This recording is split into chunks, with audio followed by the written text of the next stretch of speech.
Hello, and welcome to this fiscal odyssey.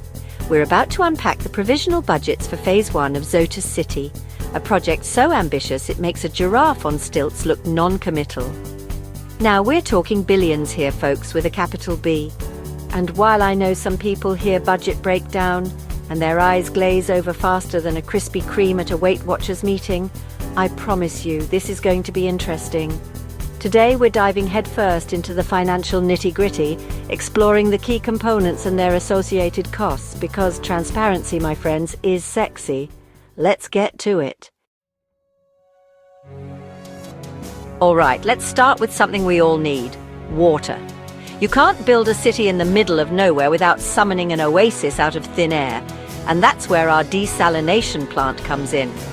Now, your average run-of-the-mill desalination plant, the kind that churns out a respectable 25 million gallons a day, will set you back a cool $75 to $100 million. Think of it as the Honda Civic of desalination. Practical, gets the job done. But Zotus City? Oh no, we don't do average here. We're talking about a megaplant, folks.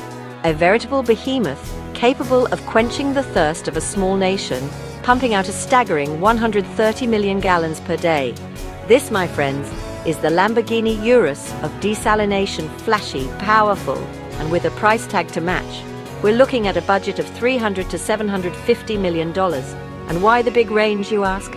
Well, building a desalination plant of this magnitude in the middle of, well, wherever exactly we're building this thing, is a tad more complicated than assembling an IKEA bookshelf. But it will have to be next to the nearest ocean, which means it has to be built in Namibia. There are variables, see, unforeseen circumstances. Like maybe we discover a colony of rare, salt-loving meerkats who are dead set against relocation. Or perhaps the price of high-grade reverse osmosis membranes suddenly skyrockets because, you know, global supply chains are fun like that. The point is, $300 to $750 million. And let's be honest, it's probably going to be closer to the latter. So, we've got our water situation sorted, but you know what else is thirsty? Desalination plants. Those things guzzle electricity like a college student at an all-you-can-eat buffet. And pumping all that water uphill, that's not going to power itself. So, what's a forward-thinking, environmentally conscious city to do? Harness the power of the sun, of course. We're talking about a solar power generation plant so massive, it would make Icarus himself think twice about flying too close. We're talking up to 300 megawatts of pure, clean energy, enough to power not just the desalination plant, but also those thirsty little pumping stations we'll be talking about later. And the best part? It'll help wean Namibia off its reliance on South Africa for electricity. Now, this being Africa and all, you'd think sunshine would be practically free, right? Sadly, no. Turns out, converting sunlight into usable electricity is a tad more complicated than leaving a potato chip out in the sun and hoping for the best. We're looking at a provisional budget of $210 to $650 million for this solar behemoth. Why the big range, you ask? Well, have you ever tried to nail down the price of a solar panel lately?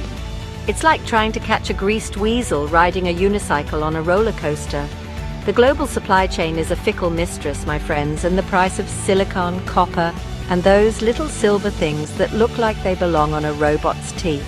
They fluctuate more than a teenager's mood after discovering their parents ate the last of the good cereal.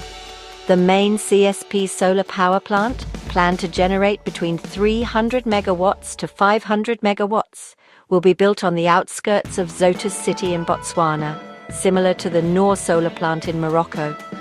This colossal project will not only provide sustainable energy, but also create numerous jobs and boost the local economy, but comes at a further cost, with between $900 million and up to $125 billion, with the ability to expand as power generation requirements increase. With cutting-edge technology and a commitment to green energy, Zotus City is set to become a beacon of innovation in Africa. Chapter 3: The liquid highway pipelines, pumping stations, and the quest for hydration. You know what they say, you can lead a city to water, but you can't make it drink without a really, really long pipeline. And when I say long, I mean longer than an IKEA receipt after a particularly aggressive couponing spree long. We're talking 750 kilometers of pipe, snaking its way across the Namibian landscape like a thirsty python in search of a watering hole. Now, this isn't your garden variety sprinkler hose, folks. We're talking about a heavy-duty industrial-strength pipeline, the kind that could double as a pointer from the Atlantic Ocean to Zotus City on the Google satellite map if we painted it red. And because pumping water uphill over vast distances is about as easy as convincing a cat to take a bath, we're going to need some strategically placed pumping stations along the way. Think of them as little pit stops for the water where it can catch its breath. Maybe grab a quick snack, the usual. Oh, and did I mention storage facilities? Because you can't just have millions of gallons of water hurtling through a pipeline at breakneck speed without a place to store it when, nature calls. Or more accurately, when the city calls and says, hey, we'd like some of that sweet, sweet H2O now, please. So, how much is this liquid highway going to set us back? Well, buckle up, Buttercup, because we're talking $375 million to $1.25 billion for the pipeline alone. And don't even get me started on the pumping stations and storage facilities. Those are extra, tack on another $50 to $200 million. Why the massive price range, you ask? Well, have you ever tried to get a quote for 750 kilometers of pipeline? It's like asking a fortune teller to predict the exact number of grains of sand on a beach. It's fluid, my friends, fluid.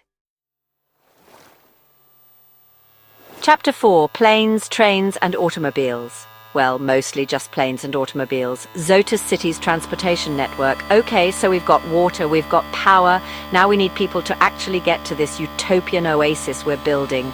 And let's be honest, no one's trekking across the desert on a camel when there's a perfectly good airport just a stone's throw away. Now, Mamuno Airport, bless its heart, is about as equipped to handle the influx of Zotus City residents as a teacup is to handle a tsunami. So we're going to need to give it a bit of a facelift. And by facelift, I mean a complete and utter overhaul. We're talking new runways, swanky terminals, maybe even one of those moving walkways that make you feel like you're in a futuristic spy movie, even if you're just late for your flight to visit your Aunt Mildred in Manchester. But hold your horses, because we're not done yet. Airports are great and all, but what about those of us who prefer to keep our feet firmly planted on the ground? Fear not, landlubbers, because we're also investing in some good old-fashioned roads. And not just any roads, mind you, but roads so smooth, so pristine, so utterly devoid of potholes, you'll think you've died and gone to driving heaven. So how much is this transportation extravaganza going to cost? Well, upgrading Mamuno Airport is going to set us back a cool $25 to $300 million. And those glorious roads? Another $75 to $150 million? Why the massive price discrepancies, you ask? Well, have you ever tried to get a contractor to give you a straight answer about anything? It's like trying to herd cats while blindfolded and riding a unicycle. It's all a bit of a crapshoot, really.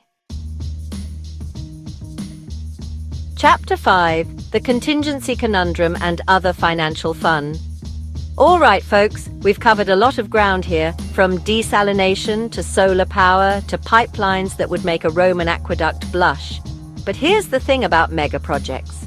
They're like a box of chocolates. You never know what you're going to get. Except in this case, instead of potentially biting into a caramel filled with coconut, the horror, we're talking about cost overruns, unexpected delays, and the ever-present possibility that a flock of locusts will descend upon our construction site and demand a cut of the profits. That's why we've factored in a little something called a contingency. Think of it as a financial safety net, a buffer for the inevitable surprises that crop up when you're building a city from scratch in the middle of nowhere. We're talking a reasonable 15% of all preliminary budgets just in case. But wait, there's more, because building a city isn't just about concrete and steel, it's also about lawyers and land surveys and planners and auditors and a whole host of other professionals who keep the wheels of bureaucracy turning. So we've factored in those operational costs as well, because, let's face it, paperwork is the glue that holds civilization together. So, what's the final tally for Phase 1 of Zotus City, you ask? Well, hold on to your hats, folks, because we're looking at a provisional budget that ranges from a paltry $2.285 billion to a slightly more eye-watering $6.55 billion. And just for kicks, we've tossed in an overall initial proposal of just over $8.2 billion, for the review committee to ponder over their morning coffee. Outro Zotus City, the future is now, and it's expensive. So, there you have it, folks, a whirlwind tour of Zotus City's Phase 1 provisional budgets. We've laughed, we've cried, we've questioned the financial sanity of building a city from scratch in the middle of nowhere. But hey, that's progress for you! And while the final price tag may still be a bit of a moving target, blame it on those pesky global supply chains and the unpredictable nature of construction, one thing's for sure, Zotus City is going to be spectacular. Stay tuned for more updates on this ambitious project, because we're just getting started. And remember, if anyone asks where all the money went, just tell them you saw a very convincing YouTube video about it.